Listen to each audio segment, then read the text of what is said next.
Hi, everyone. Released in June 2020, The Last of Us 2 sold over 4 million copies in the first 3 days. Within public debates, the game has been commented controversially. It gained a lot of praise, like a few games attracted in gaming history before, but it also attracted many criticism, especially for its depiction of violence. In the post-apocalyptic future, the game is settled in. Violence plays a major role. The majority of the human population has turned into non-human creatures. National governing structures broke down, and surviving parts of humanity strive for survival and for the building up of new social groups. Within this dystopic world, violence becomes a key means of different groups fighting for survival. In this short presentation, Mario Staller and I would like to connect to the issue of violence. More specifically, in our take, we would like to touch possible positive pedagogical implications.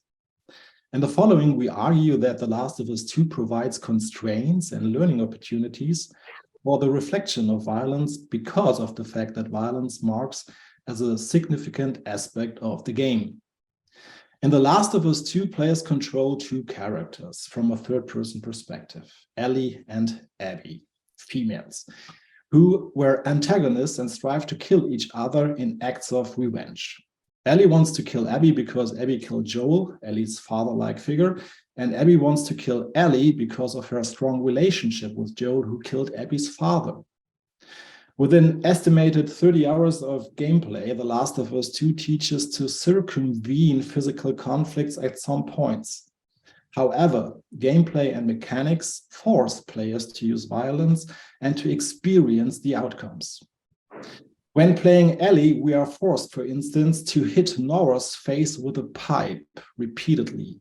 And importantly, we have to press the square button. We have to use the pipe for any in-game progress. We are in a fixed narrative game.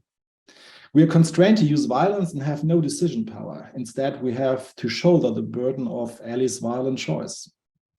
Along with this, we have to look at the outcome of our character's action because the game provides the time to do so. The outcome is shown in high detail. The camera highlights the brutality of the action that more and more becomes our action.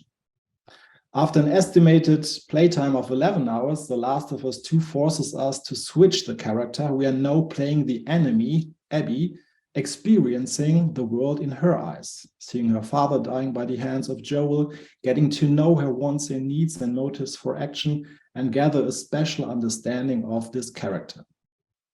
In a later scene, we as Abby are forced to fight our former character, Ellie. Personally, this has been a crystallizing moment for me. I remember me sitting on my ergometer where I used to play and saying to myself, no, I don't want to do this. I don't want to kill Ellie.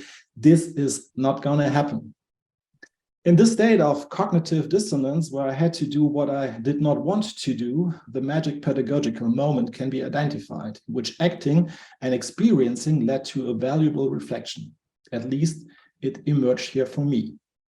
Story and game mechanics made me empathize with my former character Ellie, and later in the game, when the character is switched again, playing Ellie again, the same applied to Abby. I did not want her being killed by Ellie, respectively, by my own hands.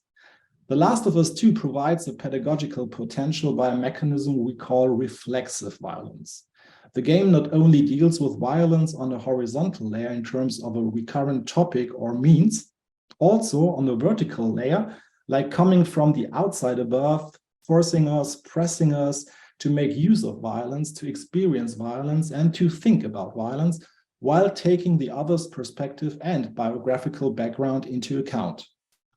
In The Last of Us 2, reflexive reference of violence to itself provides affordances to reflect the complexity behind in-game violence. And at this point, we see the potential of transfer and a serious link to a real-world understanding of violence, which is not less complex. So that's it, and thanks for listening.